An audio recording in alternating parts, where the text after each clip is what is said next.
Before I get into the video, I want to say this. Dillian Whyte, or if anybody on Dillian Whyte's team is listening to my videos, taking my suggestions, because I suggested this before anybody on YouTube did, over 18 hours ago is when I put up my video suggesting this very thing Dillian Whyte is talking about, then go ahead, let me get the interview, or at least say that we got this idea from Tony's Reviews, because I'm the first one that brought this shit up or even thought about it. But with that being said, we're going to get into the video. Before we do, hit the thumbs up, sub, and hit that notification bell, because without hitting the notification bell, it doesn't really mean a lot if you subscribe, because you'll never get updated when I drop the newest content like this. With that being said, let's get into the video. So Sky Sports did an interview with Dillian Whyte, and I'm going to read the excerpts of what he said on their website. And here we go. This is why they have the interim champion, Whyte told Sky Sports. Oh, by the way, this is skysports.com, the original article that I'm reading from. When stuff like this happens and fights fall through and the champion is injured or can't fight, or whatever reason can't defend the title, then the interim champion steps up.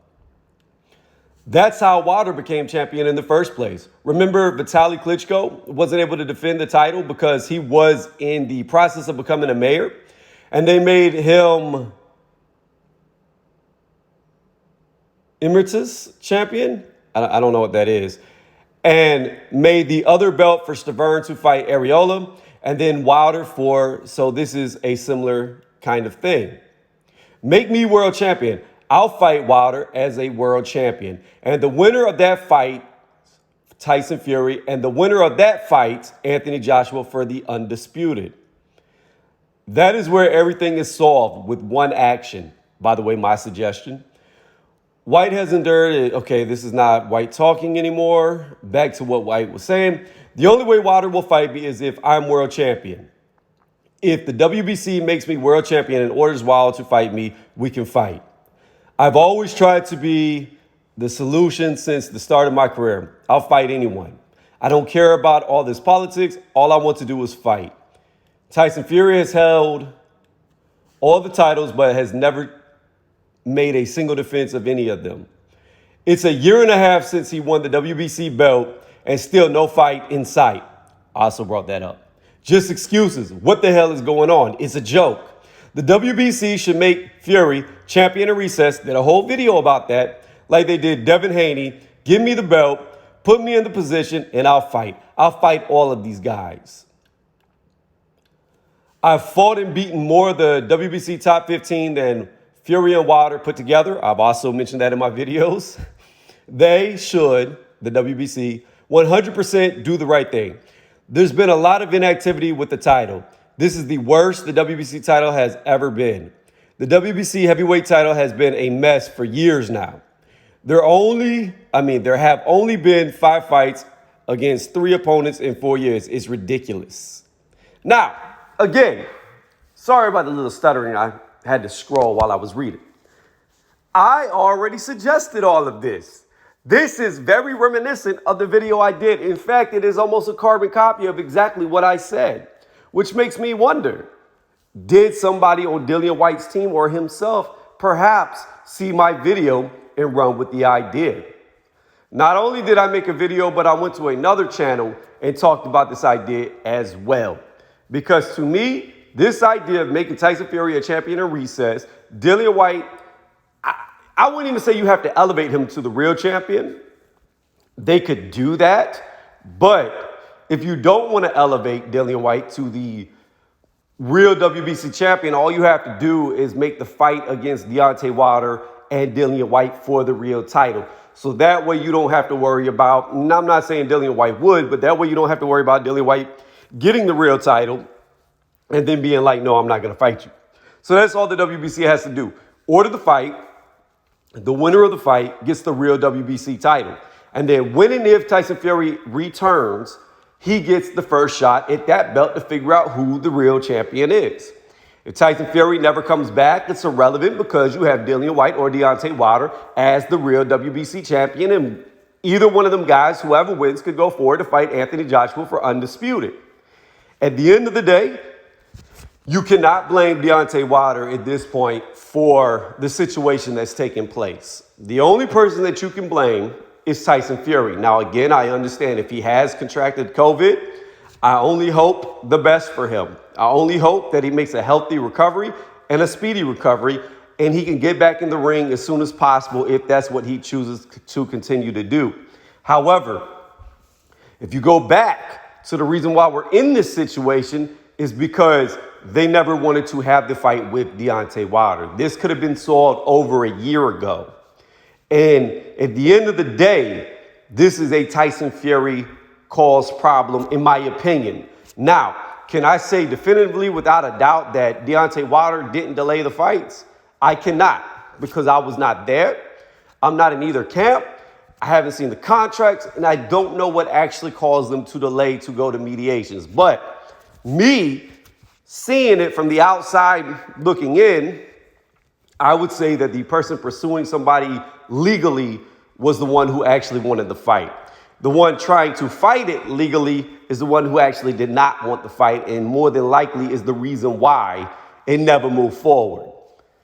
That's just how I see it. So I personally feel that all along it has been on the top-ranked side, Tyson Fury's side, for holding up the WBC belt, for holding up the trilogy fight that they were contractually agreed to. That's what I see. That's how I see it. But the way, again, to alleviate all that is to do what Dillian Whyte said and what I said before Dillian Whyte made this suggestion. Make Tyson Fury the champion in recess. Let Deontay Wilder, Dillian Whyte fight for that WBC title. And then, after they fight for that title, the winner of that fight will be the real WBC champion. When Tyson Fury comes back healthy, he only has one option. He has to fight Dillian Whyte or Deontay Wilder, or he's stripped. There's no ifs, ands, or buts. There are no tune-ups. When he comes back, he would be mandated to fight Dillian Whyte or Deontay Wilder, the winner. And that's it. That's the end of the story. He's either going to do it or he's not. But if he chooses not to, then he doesn't ever have the belt. He loses it, period. So again, I agree with this. I'm the one that came up with this idea in my head way before anybody reported it, way before Dillian Whyte said it himself. And I think this is the best way to move forward. Not only that, you put the... I don't know really if you'd call it a rivalry, because a rivalry is kind of like takes two people. But you finally put the Deontay Wilder-Dillian Whyte chapter to rest. You have a fighter in Dillian Whyte who said he has been chasing Deontay Wilder for all this time, and they finally get to fight. So we finally get to see who the better fighter is. My mindset is this. Dillian Whyte has not stopped pushing for that Deontay Wilder fight. He has even said that if Deontay Wilder lost to Tyson Fury, he would still fight him because he just wants to beat him up. So I am going to go in this case and say that it's been Dillian Whyte that's wanted Deontay Wilder all along. That's why he is proposing this fight, so he can fight Deontay Wilder. And the thing about it is, as I said in my video yesterday, if this was to happen, it would be a best case scenario for Deontay Wilder because it does two things. One, if he wins, he forces Tyson Fury to fight him, or he just loses the belt. And you don't have to worry about Tyson Fury anymore. Then you can run away with all the excuses you want, because you could say, well, see, now that all eyes are on him, now that the light's shining on him, now that he doesn't have a rock to hide under, he doesn't want to fight me. He cheated. I told y'all. That's why he doesn't want to do it. So you can run with that. That's number one. Number two is, it would get him in contention if he won for undisputed, if he really wants to fight Anthony Joshua.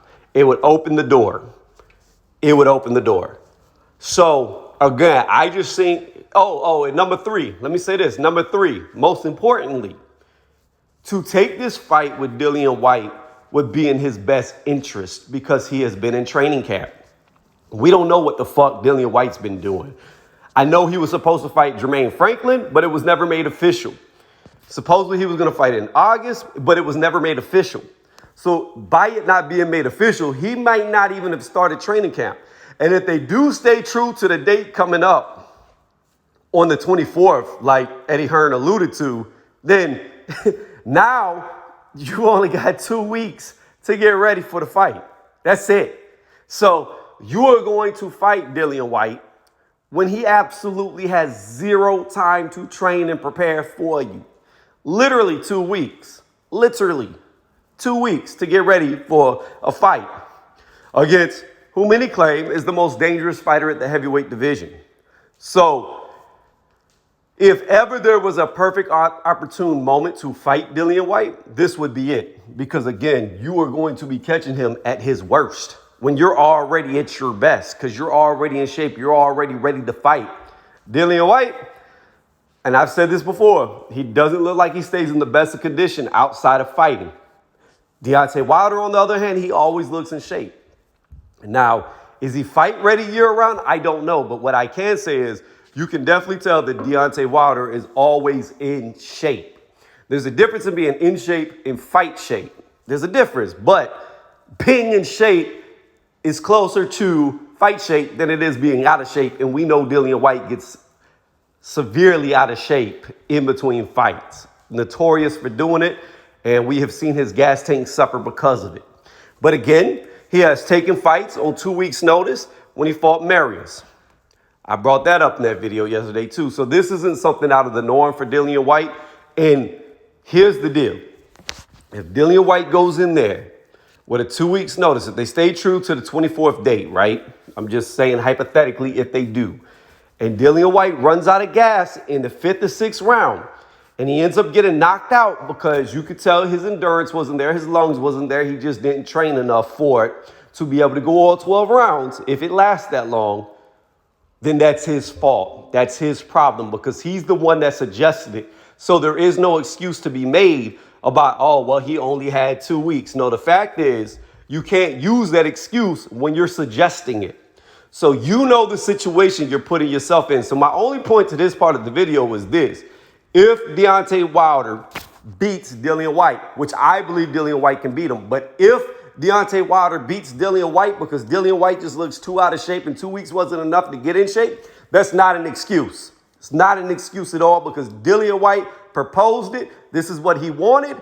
And if he loses fair and square. End of story. End of story. No excuses can be given. And I won't make an excuse for him because you can't make excuses for something you're choosing to do. That was your word. That was your choice. That was your idea. That was your suggestion. Therefore, you reap what you sow. That's how I look at it. Let me know what y'all think in the comment section. I just found it funny that here we go, Dillian Whyte saying exactly what I already said before any of these other YouTube channels who are trying to jump on it now. Let me know what y'all think.